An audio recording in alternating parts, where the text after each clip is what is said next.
আজ আমি তোমাদের তৈরি করে দেখাবো একদম অন্যরকম স্বাদে আপেলের জুস। অসম্ভব টেস্টি হয় এই জুসটা খেতে। আমি এখানে একটা মিক্সার জার নিয়েছি। এর মধ্যে আমি ছোট ছোট করে কিছু আপেল কেটে রেখেছি, সেগুলো আমি দিয়ে দিচ্ছি। এখানে আমি 7-8টা মতো খেজুর তার দানা ছাড়িয়ে আমি রেখে দিয়েছিলাম, সেগুলো এর মধ্যে আমি দিয়ে দিলাম। এর মধ্যে দিয়ে দিচ্ছি দুটো কলা। আমি এখানে ছোট ছোট কলা নিয়েছি, তাই দুটো দিচ্ছি। তোমরা বড় কলা হলে একটাই দিতে পারো।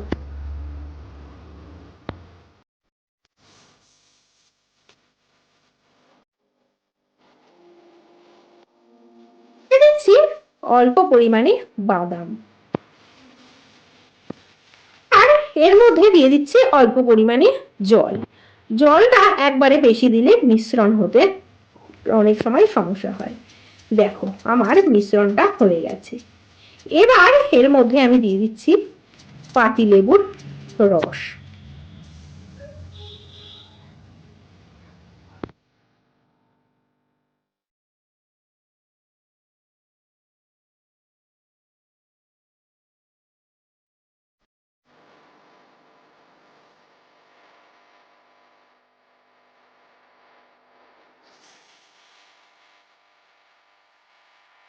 দিয়ে দিচ্ছি 1 চামচ চিনি।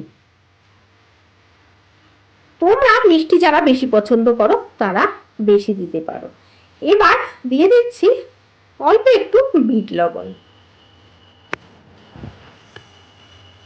এবার আমি দিয়ে দিচ্ছি এর মধ্যে পরিমাণ মতো জল। এবার আমি মিশ্রণটা আরো একবার করে নেব। আমি 3-4 মিনিট ধরে মিক্স করার পর আমার মিশ্রণটা একদম রেডি হয়ে গেছে। এবার একটা গ্লাসের মধ্যে আমি ঢেলে দিচ্ছি। দেখো মিশ্রণটা কতটা গাঢ় হয়েছে। আমি পরপর দুটো গ্লাস নিয়েছি, দুটো গ্লাসের মধ্যেই আমি মিশ্রণটা ঢেলে দিচ্ছি। দেখো কতটা গাঢ় হয়েছে, আর এটা তো পুষ্টিগুণে ভরা।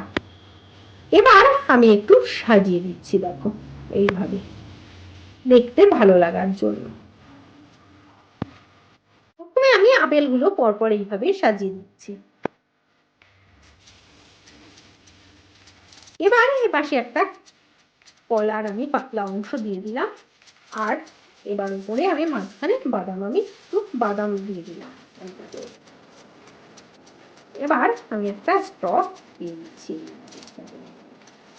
আমার একদম রেডি হয়ে গেছে আপেলের জুস। এটা তোমরা উপোসের দিনেও খেতে পারো। আর এটা কতটা গাঢ় হয়েছে দেখেই বুঝতে পারছো, পেটও ভরে যাবে। তোমাদের ভিডিওটি ভালো লাগলে অবশ্যই লাইক ও শেয়ার করো, আর নিচে সাবস্ক্রাইব করে দাও, আর পাশের বেল আইকনটিতে ক্লিক করে দাও। কমেন্ট বক্সে লিখে জানাও তোমাদের মতামত। তোমরা আমাকে ফেসবুক পেজে ফলো করতে পারো, যার লিংক নিচে ডেসক্রিপশন বক্সে দেওয়া আছে।